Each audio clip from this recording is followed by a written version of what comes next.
It was such an insightful lecture, and thank you for sharing your journey in dance and education. That was my pleasure. I'm going to take a little drink of water just so I don't. Your lecture title is captivating. How did you come up with the title? It's something I do. You do? Yeah. All the time? Yeah, I'm what they call a tree hugger. Tree hugger. Yeah, I'm a tree hugger. I live in a vast forest. I live really deep in nature, and I have a kind of extraordinary relationship with. I can't describe it. I just have a very deep relationship to the nature I live with and tremendous respect. Yeah. So there's nothing better than nature for myself, which is interesting because I make human aesthetics, you know, and nature provides the most extraordinary models. Right. Your passion for studying ikebana is intriguing. And what aspects of it interest you the most? You see the world differently. Differently? You see the world differently. I mean, especially if you live in, as I do, or no, all of us live with some nature. And so suddenly the world is filled with possibility. And I have the feeling sometimes trees will show you something, and you go like, oh, that would be wonderful, but you're 30 meters up. So you have the feeling that nature talks to you when you are considering this. Yeah, I have to some degree stopped taking pieces of nature into the house because I live so deeply within an ecological environment that, or a very balanced environment, as balanced as it can be these days. Yeah, that I am really afraid of disturbing the balance in any way. I try to walk in the forest in a very narrow path, not to disturb.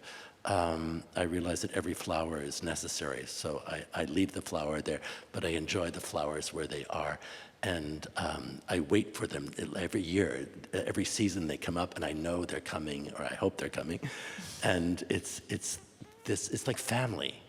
Oh. You know, it's wonderful. Family? Yeah, it's one of the most extraordinary things I have in my life. This extended family, which are these cycles of wildflowers in my life. I am so grateful for this. Yeah. Oh, wow, so beautiful. I assume that being a self-taught choreographer has encouraged you to think outside the box. And how has your background influenced your style? No one really tells you what the subject is. Huh. No one says, you know, you have to be socially, politically, culturally attuned to your environment. Yeah, and when I did one piece first in Stuttgart, and a very famous choreographer came up to me and he whispered in my ear. He said, "There are no rules." No rules. Which was amazing, also terrifying. You know, then what? If no rules, then what? Right. It turns out there are extraordinary rules, yeah, and they all have to do with human cognition. How, like I mentioned before, how we shape pattern in order to properly speak so that you will hear us speak. Yeah, it's basically all concerns time and aggregation of, or densities of action. Wow. Okay, let's move on to your creative process. Where do you get your ideas for choreography? First through action, by moving. By moving? Yeah, I move. I think my fellow laureate Paul is very similar. I move. If I move, I have ideas. Yeah. Also reading. Reading? Yeah, philosophy has been an extraordinary help because it presents these little models, of thought models, and you can apply them to procedure. You can turn a thought model into a procedural model. And it's Prigogine, for example. Yeah, through reading Prigogine, I was able to develop the idea of emergent counterpoint as a proper probabilistic kind of event, and so we made it more like nature. Like if you look at the ocean and you see the water, the light go ding, ding, ding, ding, ding, ding, or a lake, yeah? So I wanted to emulate more that kind of counterpoint, yeah, than the traditional kinds of counterpoint, because those had already been very well constructed by Balanchine, for example. So I had to look for a new place where my love lived, yeah? I had to find my love in another place, yeah, yeah. You saw the Japanese No performance yesterday. Yes, I did. And that No and also Kabuki, which is also a traditional Japanese art form, they have dance elements beyond storytelling. And what was your impression of No? Well, as a professional choreographer, or perhaps as William Forsythe, I immediately tried to detect patterns. And I realized that there were patterns in there. Patterns. The right leg would go boom and make a noise, or it was boom, boom, and then second time, the right leg, through the pattern, the right leg would make noise, and then the left foot would go, and we all went, because we expected the noise, which is an extraordinarily sophisticated, sort of contemporary idea, subtraction. They were composing our attention, and the drama was in the subtraction of sound.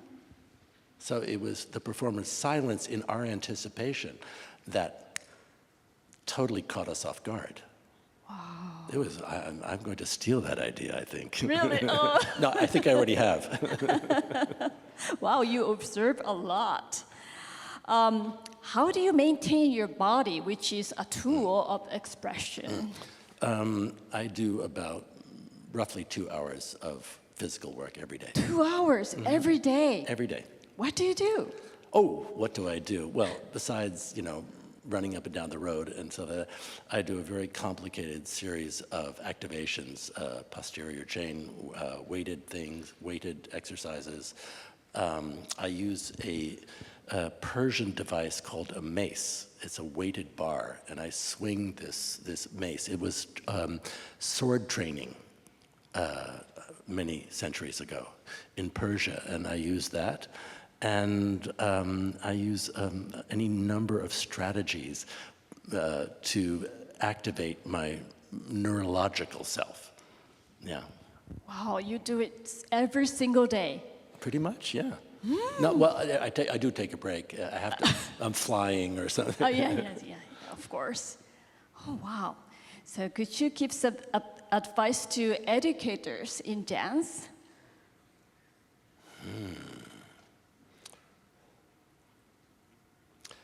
These are other people's children. Oh yes, yes. Respect them as you would wish your own children to be respected. Wow.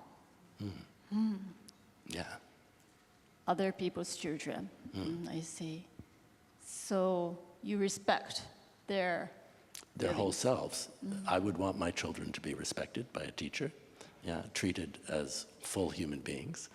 So I think that is my obligation.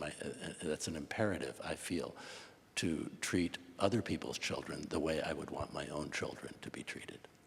Oh, wow, that's so beautiful. Yes. It makes a nice atmosphere. Yeah, that's true. Yes. It does. Okay. Thank you very much, You're Mr. very Forsythe. welcome. You're very welcome. Thank you.